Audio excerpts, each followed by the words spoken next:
So we didn't get to go back to our barracks for several days. We were on a 2-meal-a-day schedule because we were feeding all the mess hall on Fort Island was feeding all the crews that had survived these ships and stuff, but the ships could no longer feed them. So they put us on a 2-meal-a-day schedule, and you had a certain time to appear for that meal, and you better be there in that time or you didn't eat. So you learned to get there pretty prompt. I think it was about the second or third day that I was also, they had brought army tents and put them behind the hangar out in the area where that ditch was. And that's where we slept because we had no mattress on our bunks. We couldn't go back to the hangar. And we didn't get to go to the showers or anything. We were kind of a scurvy bunch of guys by, 2 or 3 days later. But anyway, I think it was in the late on the second day or early on the third. I was passing through the hangar on the way from the gun emplacement on the way to the tent out behind. And I got about 2/3 of the way through the hangar, and boy, here comes an officer through that back door. Now, I've been, ever since that raid happened, I've been avoiding those officers because I'm hoping they would forget what they'd threatened me with. I didn't want to be on report. And as this officer come in, I maybe put my head down, whatever I did. And I guess I never thought that, we had our name stenciled on the front and name stenciled on the back. Most of the top of my shirt had a lot of dried blood on it, but it didn't go deep enough to cover up my name on the back. But I got almost to the door and somebody shouted, "Kohler!" Man, I froze. I thought, oh, he's got me now. I have dodged all those other bullets, but I'm not going to dodge this one, I guess. He said, I turned around. "Yes, sir." He said, "Come back here." And I turned around, went back there. He said, "Turn around." Real nasty like. I turned around, and I felt him feeling at the back of my head and back of my shirt, which was, what little hair I had was all capped with dried blood in the back of my shirt. And he laid his hand on my shoulder, turned me around, and then with a little more compassion in his voice, he said, "What the hell happened to you?" I said, "Well, sir, I was in an upper-level office writing a letter to my mother when that first bomb exploded, and bomb fragments, explosion debris, window glass, whatever, came crashing into the back of my head, ears, neck, and onto my shoulders, and I guess I'm still carrying some of it with me." He said, "Have you been to the hospital? You been to the sick bay?" I said, "No, sir. They're too busy with guys far more seriously injured than I am. I'm a farm boy. We just lick our wounds, get up, and go on." He said, "I'll be all right." He said, "You get your blankety blank, if you know what I mean, up to the sick bay right now, and don't you disobey this order." So I knew that there was the guy that threatened me, but now he knew who I was. He had me, but nothing more ever came of it. And I've often wondered about that. And I thought, well, wouldn't he feel kind of silly if he went before the captain and said, "I want to place this guy on report"? And the captain said, "What did he do?" "Well, he got out of the ditch and went over and got machine guns and tried to defend our position." I don't think he's going to do that. So we never heard any more about that. I've often wondered, people have said, "Well, surely if you were injured, you must have gotten a Purple Heart." They handle them out wholesale nowadays. They didn't back then. You either almost had to have a bayonet sticking through you or have an arm or something off before they give you a Purple Heart then. And some people said, "Well, if all those other people were in that ditch and you guys went and manned a gun, surely you must have got a letter of citation or something, commendation." I said, "No, we didn't. All we got was a threat of military discipline." I don't know if any of you are familiar with the name John Finn. You know him? Okay. Now, I'm not trying to take anything from John Finn. He earned everything he had. He was at Kaneohe Bay, a chief gunner's mate at the time, and he set up a machine gun because they had mounts there for machine gun practice and stuff, from what I understand. And he manned a machine gun all through that battle and fired at those aircraft. I think he had 40-some shrapnel wounds, didn't he, or something like that, whatever it was. Anyway, he ended up, he got the Purple Heart and he got the Medal of Honor also. you know. And he was doing the same thing that a few of us were doing there at Fort Island, and it almost seems as though there's been a concerted effort to keep that quiet, because for them to have disclosed what the few of us done, the others that were in that ditch would almost have had to expose what they themselves were doing, and I don't think any of them wanted to do that. Am I about out of time? I stayed in the military service. Early 1942, they moved us across to the Conway Bay Naval Air Station on the far side of the island, so that they could use those hangars and those areas to service the air carrier groups, because they were bringing more and more of them into the Pacific all the time. I was rotated back to the U.S., back to the States in June of 1943. I had 30 days of leave. I was assigned over here to Headquarters Squadron at Alameda Naval Air Station. They assigned me an inspection department. I would, if a plane came in and there was what they called a gripe sheet, something wrong, I had to go out and check it, make recommendations for what kind of repairs were to be done, then go and check it after repairs were done, and they told me, you better make sure it's right, because you could be called to fly with any one of these aircraft. So you were pretty careful to see that everything got done right. But also there at Alameda, that station was manned mostly by reservists, who at that time seemed to have joined the Navy in an attempt to avoid the draft.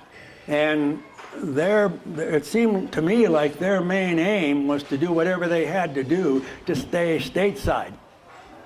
One of the guys that I served with overseas, we used to take, when this war started, we would take files and make knives out of them with some of the broken plexiglass windows from the airplanes and stuff, and some fingernail polish. You could make some real nice looking knives, and they were also a very efficient weapon. And so this officer called him up, wanted him to make one for him. And he made one, and when he got through with it, the officer said, well, he didn't like that one. He wanted to make another one. I think what he wanted was to make another one for somebody else.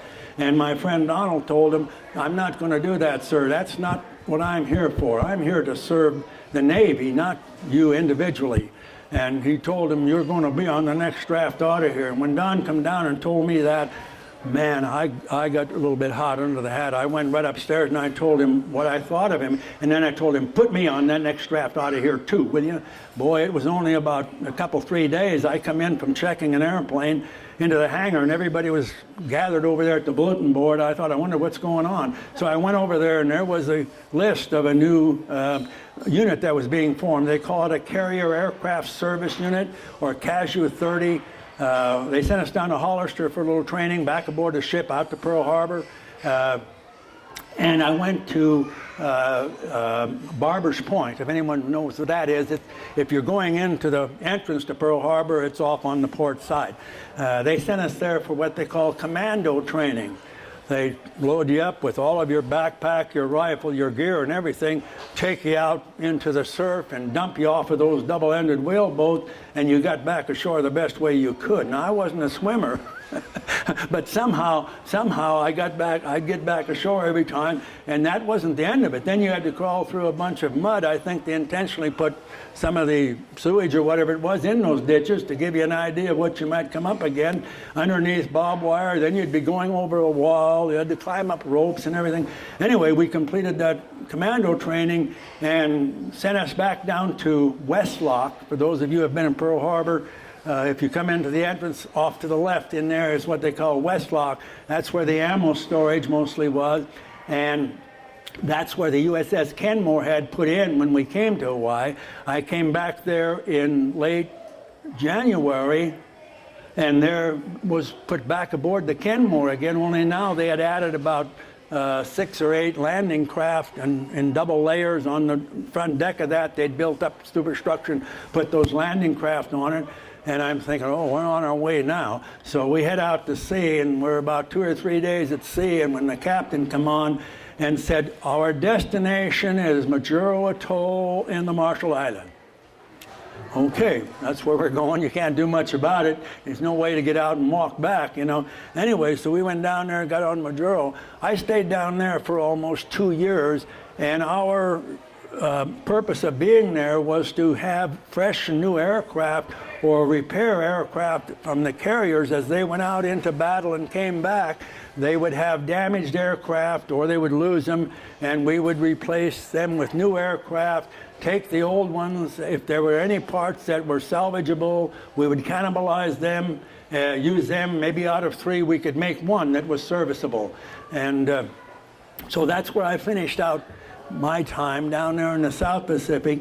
I think in June of '45, they came to me and said, Chuck, we need to send somebody back to Norman, Oklahoma, the University of Norman, Oklahoma, for advanced aviation metalsmith training. We'd like you to go. And I thought, oh boy, I'll get a chance to go back to the States, you know. So I'm all for it. So I signed up for it. And then they come back and said, well, the only thing is, your term is up. I had enlisted on what they called a minority cruise. You could do that when you were 17 years old, regardless of when, between the time you were 17 and 18, you enlisted. Your enlistment would end on your 21st birthday. And that had been in January of '45. And so I was just serving at the leisure of the government, if you might put it that way. So he said, you got to have at least 2 years to serve. So I went in and enlisted for 2 years. I thought, well, the war is going to be going on anyway, you know, and I'll get back to the States.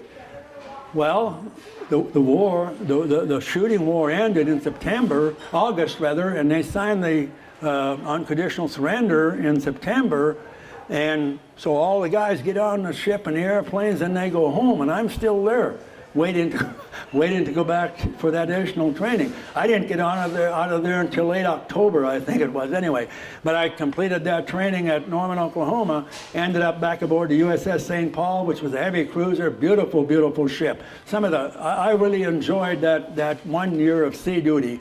And then again, in the spring of '47, they came to me and said, hey, our home port's been changed from Long Beach, San Pedro to Yokosuka, Japan. We're going to go there for at least a couple of years. Now, the St. Paul was a flagship of an admiral who was in charge of combat crew pack. He was the commander of the battleships and cruisers in the Pacific. And they wanted me to go along, and I said, well, you know, I don't want to go because I've been first class petty officer now for a couple, 3 years, because everywhere I got stationed, that was the compliment. They weren't allowed to have above that rating. On the cruiser, they couldn't. So, and back on the University of Oklahoma, they wanted me to stay there as instructor, but if I had, I would have been the senior first class petty officer on the base and would have been the first one advanced to chief petty officer, and the guys that were there didn't want that to happen because that would move them one rung down the ladder. So they wouldn't accept me there. But anyway, he told me, he said, no, sir. He said, no, once we're at sea, then we can, if we rate you chief petty officer, you can stay aboard the ship for as long as we're at sea. And he said, I guarantee you, you'll stay aboard the ship, and I guarantee you, you'll be chief petty officer before we get to Japan. But I thought about it for a long, long time. It was interesting, but at the same time, I thought, no, you know, I don't want to make this my career. I want to get out and see if I can start another life somewhere else. I got out in 1947. I went back to Minnesota. I've been gone 6 years. I went in there and nothing had changed. The streets still weren't paved, you know. My folks, there was no electricity, no indoor plumbing, and this was in '46. I went back there again and still didn't have that. I think it wasn't until about in the late 1960s that they finally got electricity and plumbing. I had been out here. Besides, there was no industry of any kind back there other than farming, and I decided I had enough of farming. I didn't want to do that. So I thought, well, for me and any family I might have, if I'm going to provide for them the things I'd like for them to have that I didn't have when I was a kid, then for me, California was the promised land. So in 1950, I left there and came back here, and I've been here in the Bay Area, Concord, Fair Oaks, and yeah, right here, all that time. We've lived in the same house here in Concord now for 47 years, I think. Anyway, I am honored to have had this opportunity to